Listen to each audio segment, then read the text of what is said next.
Amén. Bueno, ahora tenemos el tiempo de la palabra de Dios, así que quiero invitarles que por favor me acompañen en Lucas capítulo 19. Vamos hoy a repasar una historia bastante conocida, ¿sí? La de Zaqueo. ¿Sí, sí se acuerdan de Zaqueo? Parece que algunos sí, algunos no. Sí, Lucas 19. A ver si Roberto nos ayuda ahí.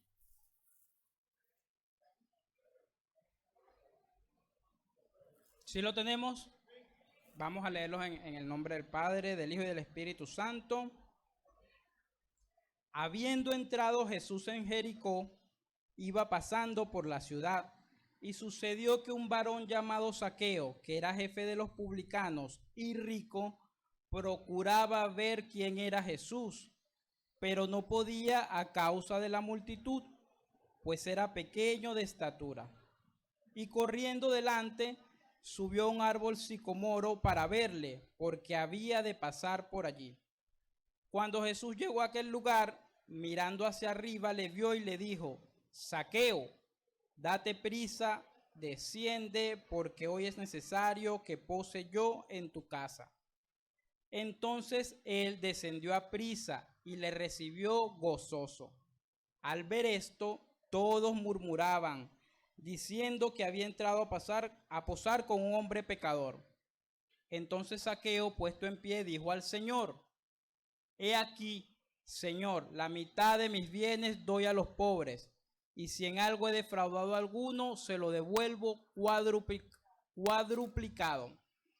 Jesús le dijo: Hoy ha venido la salvación a esta casa, por cuanto él también es hijo de Abraham, porque el Hijo del Hombre vino a buscar y salvar lo que se había perdido. A eso vino el Hijo del Hombre. Vamos a orar. Si quiere se puede quedar ahí sentado y oramos.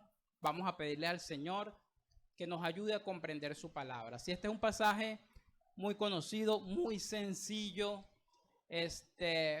pidámoslo al Señor que nos permita, como si pudiéramos trasladarnos un momentico a ese momento y ver allí qué estaba pasando allí y qué sucedió y qué relevancia tiene eso para nosotros hoy en día, porque pues han pasado 2000 años desde que pasó eso con Zaqueo. Entonces, ¿qué relevancia puede tener eso para nuestras vidas? ¿Sí? Sabemos que la palabra de Dios es relevante, es importante para nosotros, así que pidámosle ayuda al Señor. Señor, en el nombre de Jesús, esta es tu palabra, Dios. Nosotros la acabamos de leer y queremos aprender de ella. Por eso yo quiero pedirte aquí, junto con mis hermanos, que tú nos ayudes, Dios, a comprender tu palabra, Dios. Abre nuestro entendimiento, Señor. Si hay algún mensaje en esta porción de la palabra para nuestras vidas, yo te pido que seas tú ayudándonos a comprenderlo, mi Dios. En el nombre de Jesús, amén. Ok, mis hermanos, fíjense. Tenemos un personaje al que gira la historia, sí, es Zaqueo. Lo primero que debemos hacer para tratar de comprender esto es comprender quién era Zaqueo. Bueno, la escritura nos los dice, ¿verdad? En el verso 2 dice: y sucedió que un varón llamado Zaqueo, que era jefe de los publicanos y rico. El escritor se toma el tiempo de definir lo que hacía Zaqueo, ¿sí? Era jefe de los publicanos y era rico. Ahora, ¿qué era eso de los publicanos? Alguien, es una palabra que está mucho en los evangelios, los publicanos, y generalmente está ligada, cuando usted la busca, dice publicanos y pecadores.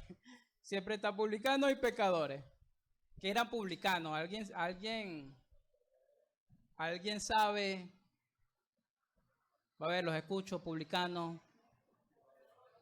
Cobradores, ¿cobradores de qué? Cobradores de impuestos, ok. Él era el jefe. Ok, el jefe de los cobradores de impuestos. Pero eso era malo, cobrar impuestos. Por acá dicen que no, por acá. Lo hacían injustamente, dice por acá, muy bien. A ver, ¿qué más dice? ¿Era malo cobrar impuestos? Pa- por la exageración, dice por allá. Claro, para nosotros que pagamos impuestos, ¿verdad? Nos parece algo normal, algo, a lo mejor alguien aquí trabaja en el CENIA, entonces él cobra impuestos, ¿verdad? Y nosotros ni lo odiamos, ni lo vemos mal. La situación era muy diferente, mis hermanos. Eso es lo que tenemos que comprender. ¿Qué pasaba en ese momento? El pueblo de Israel era dominado por el imperio de Roma, ¿cierto? Okay, entonces, ¿qué hacía Roma? Roma llegaba por ejemplo, llegaba a Palestina, o en este caso a Jericó, con un ejército, ¿sí? No era una conquista amorosa, era una conquista de espada. Y llegaban a someter a los pueblos. El que se rebelaba lo mataban.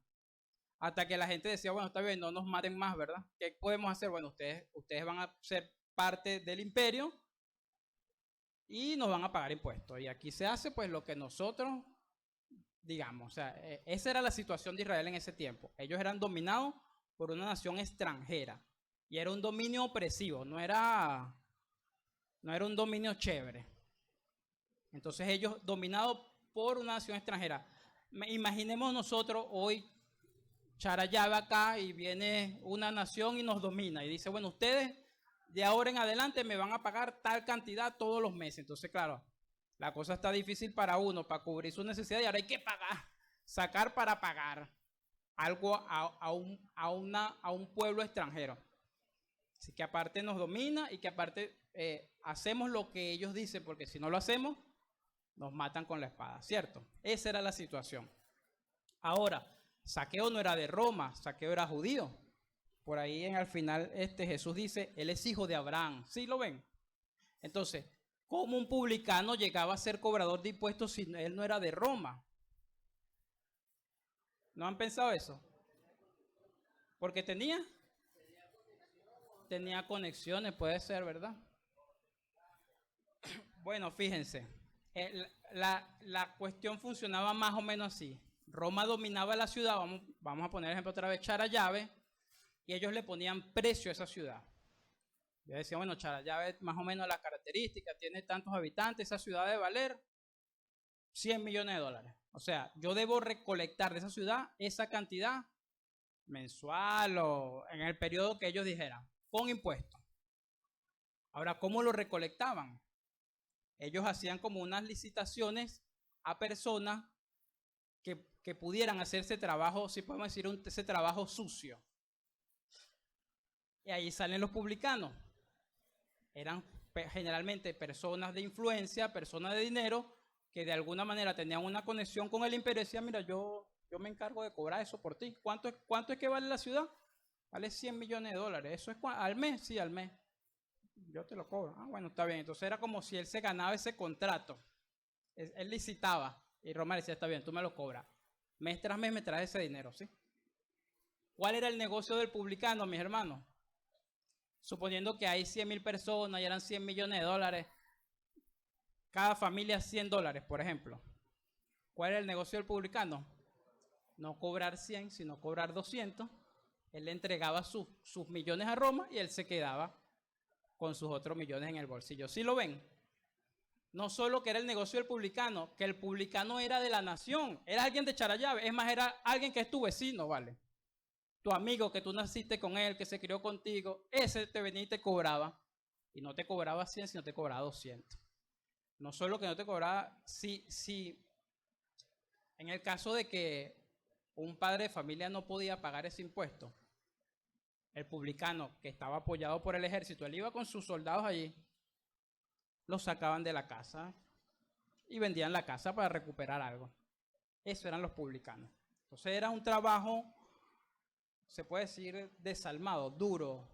O sea, una persona que no debe, que no le importa, dame que yo tengo que pagar y dame más. Y si de repente usted vivía en una buena zona, tú no vas a pagar 200, tú vas a pagar 400 porque tienes como pagar. Entonces, esos eran los publicanos.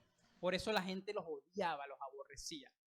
La gente siempre habla de publicanos y pecadores. De hecho, Por allí en una cita en Mateo 15, Jesús, cuando hay conflicto en la iglesia, ¿recuerdan? Le dice, si tienes un conflicto con tu hermano, ve y habla con él.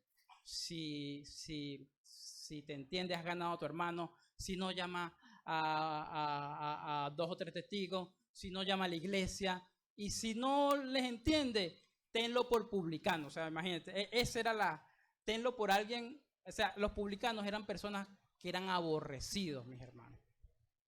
Porque ellos se vendían al enemigo para cobrarte a ti y aparte te cobraban más. Entonces te hacían la carga más dura. Imagínense que usted tenga que pagar hoy en día $200, $300 mes tras mes de impuestos. Y es una presión de que si no la paga, oye, me botan, me matan porque es el ejército romano. Es algo que hay que pagar. Esa presión la vivía el pueblo de Israel. Por eso, mis hermanos, a los publicanos, por lo generalmente, nadie les hablaba. A veces hasta la familia dejaba hablar, porque era como una tradición tan grande. Aparte, el pueblo de Israel pensaba que eso era como una ofrenda a Dios, porque nosotros somos el pueblo de Dios. Y tú te estás aliando con nuestro enemigo para hacernos daños a nosotros. ¿Sí lo ven? Entonces, eso eran los publicanos. Pero Zaqueo no era publicano, Zaqueo era el jefe de los publicanos de la ciudad. ¿Qué les parece? O sea, si el publicano ganaba, Zaqueo ganaba el doble o el triple. Ese era Zaqueo, mis hermanos. Claro, si uno no investiga, no entiende esto, dice, bueno, Zaqueo era un buen hombre, vale. Pero usted ve que ese era el trabajo de los publicanos. De hecho, a veces cuando las mujeres quedaban viudas y no tenían cómo pagar, las sacaban de su casa y vendían su casa y las dejaban porque lo importante era cobrar para pagar a Roma. Entonces ese era nuestro personaje, Zaqueo. La escritura describe que era rico, ya sabemos por qué era rico. Seguramente era muy rico. Cada vez que cobraba, algo le quedaba, ¿verdad?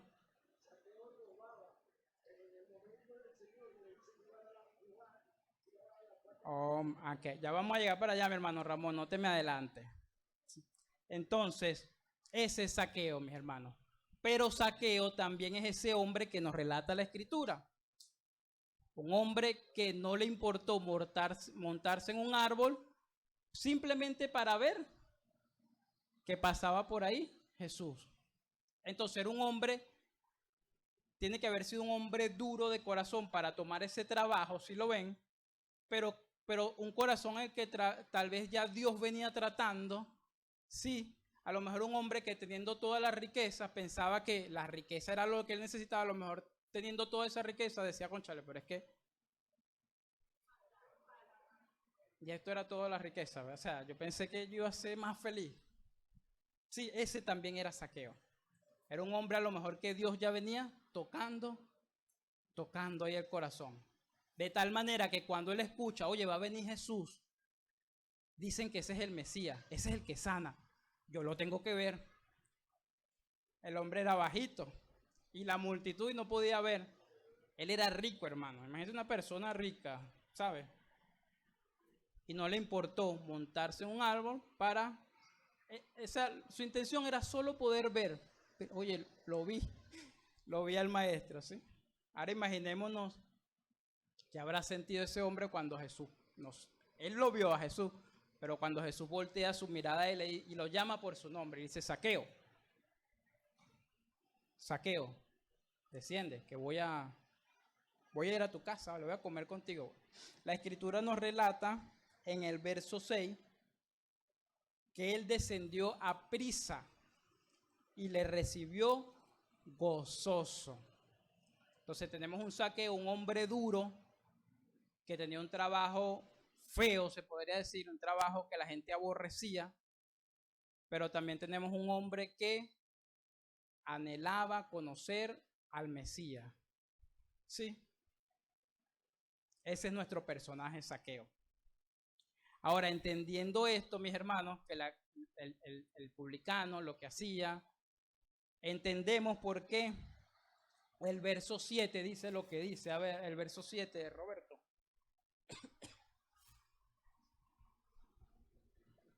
Miren lo que dice el verso 7. Y viendo esto, mi versión dice así, al ver esto, todos murmuraban, diciendo que había entrado a posar con un hombre pecador. ¿Cuántos murmuraban? Todos. Fíjense que no dice los fariseos murmuraban. No, todos, todo el que estaba ahí murmuró. ¿Qué es la murmuración, mis hermanos? ¿Qué es la murmuración? ¿Ah? Por ahí, ¿qué es la murmuración? Por ahí escuché una palabrita. ¿Ah? Un rumor, dicen por acá, por ahí dijeron pecado. ¿Qué es la murmuración? Crítica, queja. ¿Y contra quién murmuraron? Según lo que dice ahí, ¿contra quién murmuraron? ¿Contra quién? La crítica es contra Jesús, porque no es contra Zaqueo. La murmuración, hermano, qué tema, ¿vale? Es un pecado ligero, la murmuración. ¿Por qué le digo que es ligero? Porque es fácil cometerlo. Si hay pecado que dice, no, hermano, yo eso jamás. Pero la murmuración, mira, usted puede estar aquí rapidito y murmuró. Así es fácil. Fíjense lo que dice el pasaje. Todos murmuraron. Todos dijeron, bueno, pero ¿cómo es posible que va a comer con semejante tipo? Murmuraron. Vamos a leer en la escritura, a ver si Roberto nos ayuda. Primera de Corintios 10. Primera de Corintios 10, verso 9. Para que usted vea, vamos a leer uno del Nuevo Testamento y del Antiguo Testamento sobre la murmuración, porque no es casualidad que el autor haya dicho todos murmuraban. Todos, ahí no se salvó nada. Hasta los apóstoles que estaban ahí habrán dicho, bueno, pero ¿qué le pasó al Señor? Vale. Les dije 1 Corintios 10. 1 Corintios. ¿Sí lo tienes, Roberto? 9. Ok, ahí está hablando el apóstol Pablo y dice así. Ni tentemos a Cristo, como también algunos de ellos le tentaron y perecieron por las serpientes. 10. Ni murmuréis, como algunos de ellos murmuraron y perecieron por el destructor. Está hablando del pueblo de Israel y lo que está diciendo Pablo en ese pasaje, que es todo el verso 10, él está diciendo algo así como que miren, las escrituras están escritas para que nosotros aprendamos. Ahí tenemos el ejemplo de Israel. Entonces y vienen varios pasajes. En uno de esos dicen, para que aprendamos, lo que dice el verso 10, de manera parafraseada, es para que aprendamos a no murmurar, porque el pueblo de Israel murmuró y perecieron. Entonces no es algo como que tan ligero. Para nosotros es ligero murmurar, pero para Dios es un pecado. Y pues el pecado es igual, ¿verdad? La murmuración es un pecado que debemos evitar. Sí, cuando uno a veces lee un pasaje, una de las cosas que nos enseñaron acá es un pecado de evitar. En este caso el pecado de evitar es la murmuración. Todos murmuraron, todos. Todo el que estaba ahí dijo, bueno, pero este rabí, ¿cómo es posible que haya a ir a la casa de él? Murmuraron, lo criticaron a Jesús. Vamos a buscar ahora en el Antiguo Testamento un ejemplo de murmuración para que ustedes vean. Números 14, del 1 al 3. Números. Si usted lee, mis hermanos, el libro desde el Éxodo, de todo el proceso que pasó el pueblo de Israel, cómo Dios lo libertó, se encuentra una gran cantidad de ejemplos de murmuración. Y en la mayoría de ellos, o sea, la murmuración traía consecuencias graves. Números 14 dice así: entonces toda la congregación gritó y dio voces, y el pueblo lloró aquella noche, y se quejaron contra Moisés y contra Aarón todos los hijos de Israel, y les dijo toda la multitud: ojalá muriéramos en la tierra de Egipto o en este desierto. Ojalá muriéramos.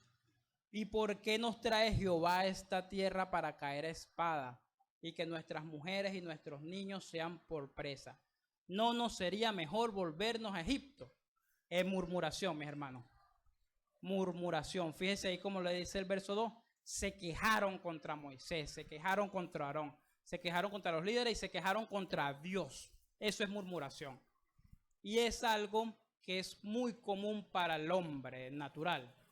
Quejarse, reclamar, murmurar, ¿sí?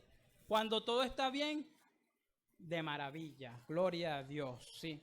Cuando la cosa no está mal, entonces murmuramos, nos quejamos contra el jefe, contra el líder, vamos subiendo, contra papá, contra mamá, contra el jefe, hasta que llegamos contra Dios también nos quejamos. Eso es murmuración, ¿sí? Y es un pecado que nosotros debemos aprender a evitar. Porque es fácil hacerlo, hermano. Es fácil quejarse. Es fácil decir, es que, ¿cómo es posible que haga eso? ¿Sí? Fue lo que hicieron con Jesús. Si lo hacen con Jesús, pues, ¿con quién? Si murmuramos contra Jesús, que la Escritura dice que es perfecto, que es más sublime que los cielos mismos, pues podemos murmurar contra quien sea y cuando sea. Entonces, mis hermanos, es una alerta que nos dice la palabra allí.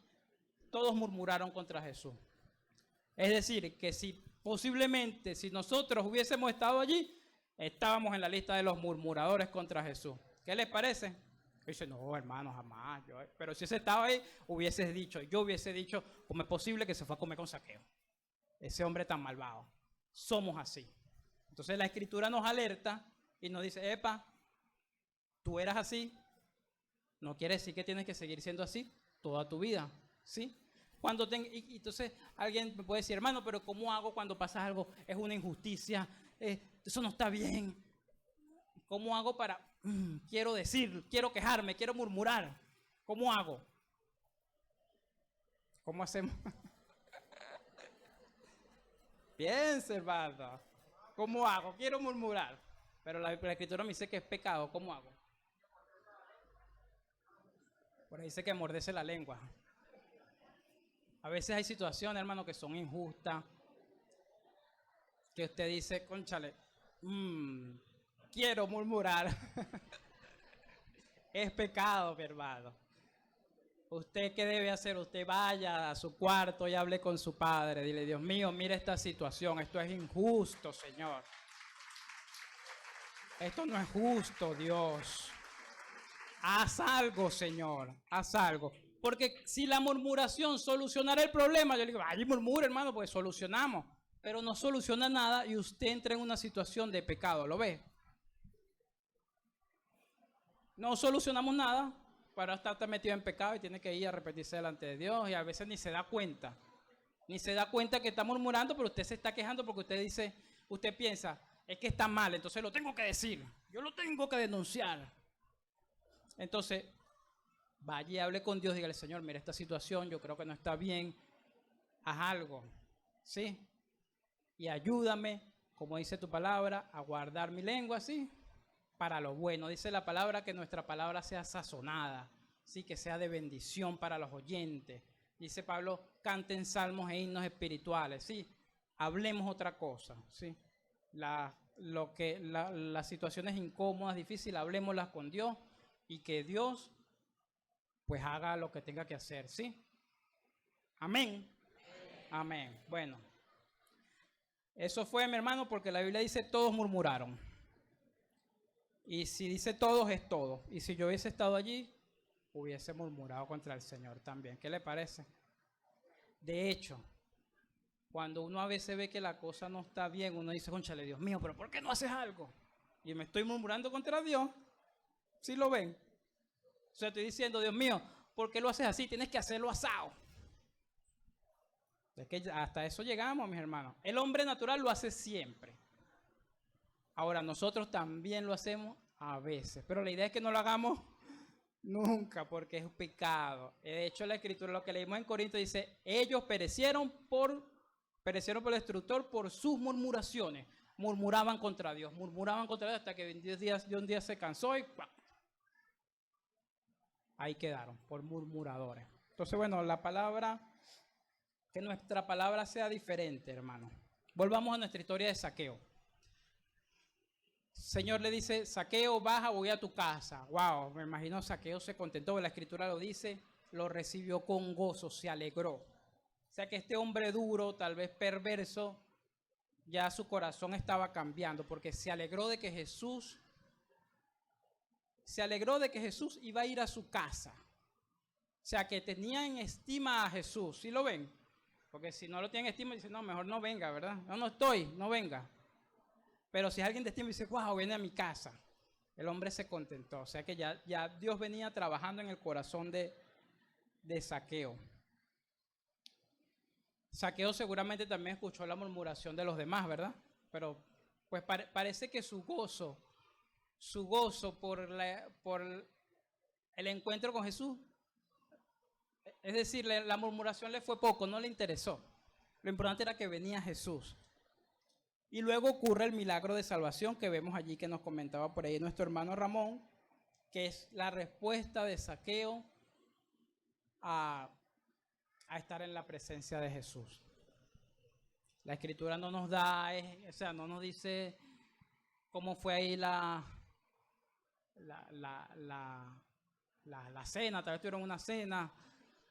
Lo cierto es que Zaqueo parece que se dio cuenta que de verdad ese era el Mesías.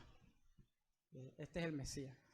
Por lo tanto, Zaqueo dijo en el versículo 8, dijo, se puso en pie y dijo al Señor, no se lo dijo a los demás. O sea, es como que vio a Jesús y le dijo, Señor, he aquí, Señor, la mitad de mis bienes doy a los pobres.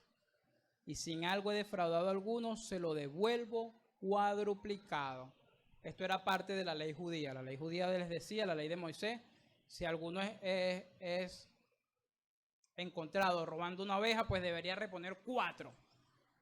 Entonces lo que está diciendo Zaqueo, yo imagino que no se quedó sin nada, porque si todo era robado, tendría que devolver todo, ¿verdad? Pero se lo dijo al Señor. Es importante que veamos esto, pues como que el cielo vio a Jesús y le dijo, Señor, lo que he robado lo voy a devolver. Y Jesús le dijo, verso 9, hoy ha venido la salvación a esta casa, por cuanto él también es hijo de Abraham. Es importante porque hace la aclaración Jesús. Claro, Zaqueo era judío, pero para el pueblo era como que si ya no era, porque era un enemigo. ¿Sí lo ven? Para los que estaban ahí, seguramente estaban los apóstoles, seguramente estaban algunos amigos de Zaqueo en su casa, y él está recordando, oigan, Zaqueo es hijo de Abraham. Así que si Zaqueo cambia, si Zaqueo se arrepiente, la salvación está disponible para él también, aunque haya hecho todo lo feo que sabemos que hizo, ¿verdad? Ese es el mensaje del Señor para los que están allí. ¿Y por qué esto es así? Por lo que dice el verso 10, porque el Hijo del Hombre vino a buscar y salvar lo que se había perdido, sí, sobre todo para las personas que estaban allí que no se consideraban perdidos. Porque cuando murmuramos, decimos, ¿cómo es posible que aquel, de alguna manera nos estamos poniendo en una posición superior al otro y decimos, no, aquel está perdido? ¿Cómo es posible que Dios lo vaya a visitar a él? Entonces el Señor dice que yo vengo a visitar a los perdidos. Sí, pero el que murmura también está perdido, ¿verdad? Solo que de repente no lo sabe. Amén. Entonces, si el Señor vino a salvar lo que se había perdido, ¿a quién vino a salvar? Pongo una manito así aquí. ¿A quién vino a salvar? Aquí, al que estaba perdido, yo. Yo también soy un Zaqueo, mi hermano. Dígalo, yo también soy un Zaqueo, dígalo. Yo también soy un Zaqueo porque yo también estaba perdido, ¿sí? A lo mejor usted dice, pero yo no hice cosas tan feas como Zaqueo, pero estábamos perdidos, amén. Fíjense lo que dice la escritura de nosotros. Tito, libro de Tito, capítulo 2. Y es bueno que la escritura nos recuerde estas cosas, hermano. Libro de Tito, capítulo 2, verso 3. Sí.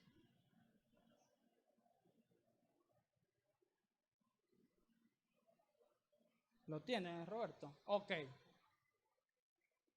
Debe ser entonces el capítulo 3. El capítulo 3, Roberto, disculpa, esa no es. Capítulo 3 debe ser verso 3.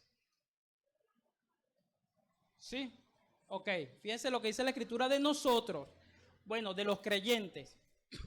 Fíjense, porque también éramos nosotros necios en otro tiempo,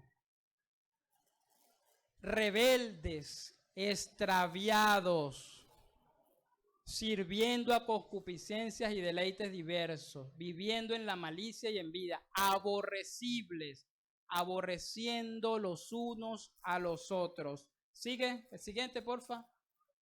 Mas cuando se manifestó la bondad de Dios, nuestro Salvador, y su amor para con los hombres, no por obras de justicia que nosotros habíamos hecho, mas por su misericordia, nos salvó. Amén. Fíjense lo que dice la Escritura. Pablo le está diciendo a los hermanos, recuerden que nosotros también éramos necios, también éramos aborrecibles. Zaqueo era aborrecible, la gente lo aborrecía. Y Pablo nos dice, nosotros también éramos extraviados, también éramos entregados a las concupiscencias. Concupiscencias son los deseos pecaminosos. Nosotros también estábamos bien perdidos como Zaqueo. Amén. ¿Amén o no amén? Escucho poquito. Estábamos bien perdidos, hermanos. La Escritura nos recuerda esto. ¿Por qué nos lo recuerda? Para que no nos pongamos en una posición de juzgar a otro, de juzgar a los Zaqueos que todavía andan por allí, que todavía están esperando ese encuentro con el Señor, ¿sí? De juzgar a nuestros familiares que aún no nos entienden o que todavía hacen las cosas que nosotros también hacíamos, ¿correcto? Eso nos dice la Escritura. Recuerden, nosotros también éramos aborrecibles, extraviados, ¿sí? Entonces, nuestra posición no es la de juzgar a los demás, nuestra posición es la de ayudar a los demás a que también sean salvos y también salgan de esa situación de estar perdidos como estábamos nosotros. Amén. Amén. Aunque las personas parezcan aborrecibles, que ese era el tema con Zaqueo. Los odiaban a Zaqueo, porque lo que él hacía nos dañaba. ¿Sí lo ven? Entonces dijeron, ¿cómo es posible que Jesús vaya a comer con Zaqueo? Pero Jesús le dice, él es hijo también de Abraham. Ahora, mis hermanos, finalizar. Fíjense cómo era Zaqueo. Zaqueo era un hombre amador del dinero, ¿sí? Duro para tener ese trabajo, para no importarle la familia. Bueno, no importa, usted me paga y me paga. Pero Dios lo salvó, ¿sí?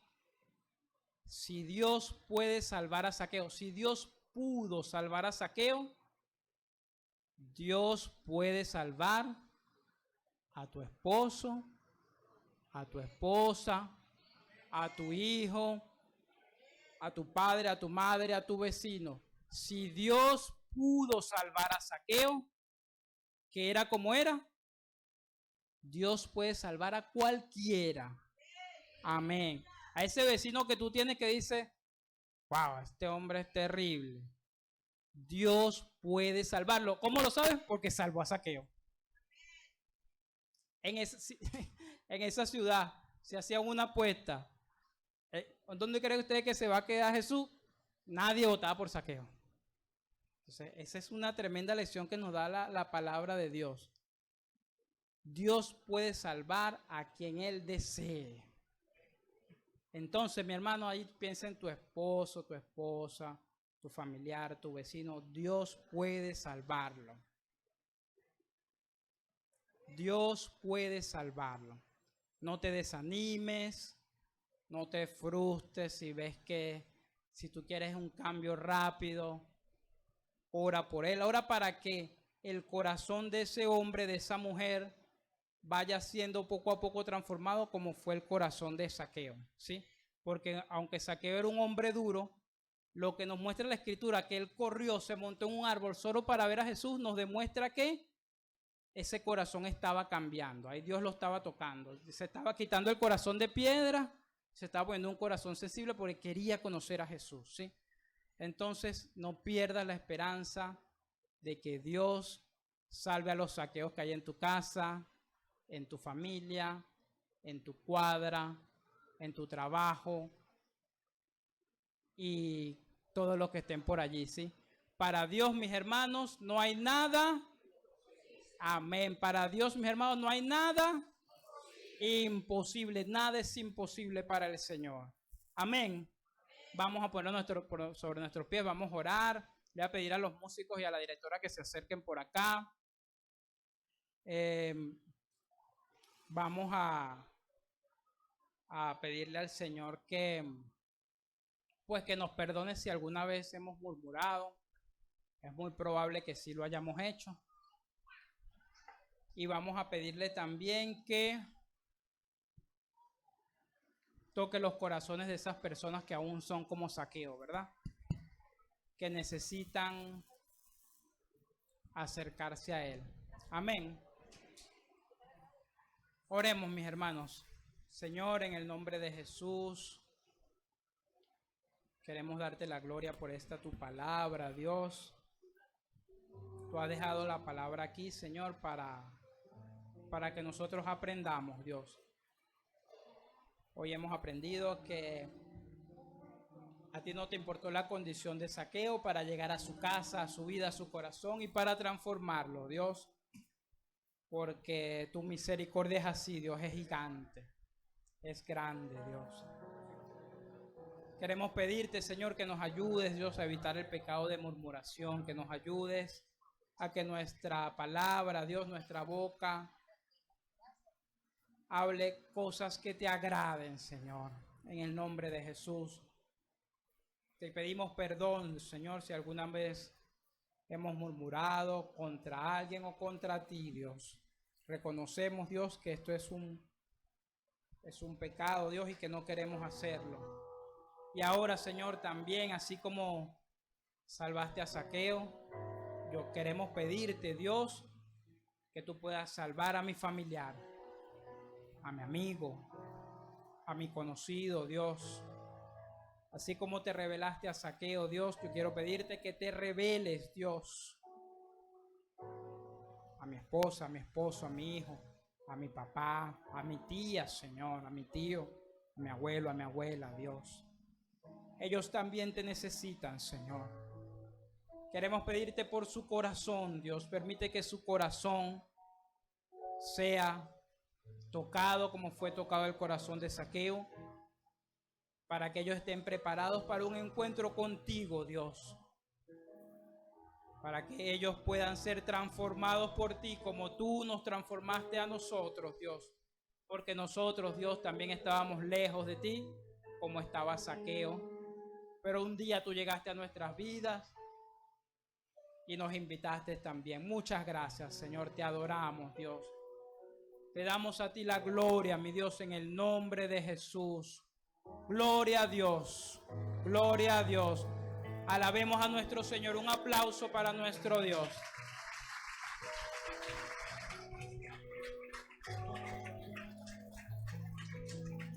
Alabamos a nuestro Señor y damos gracias por su bondad, ¿verdad?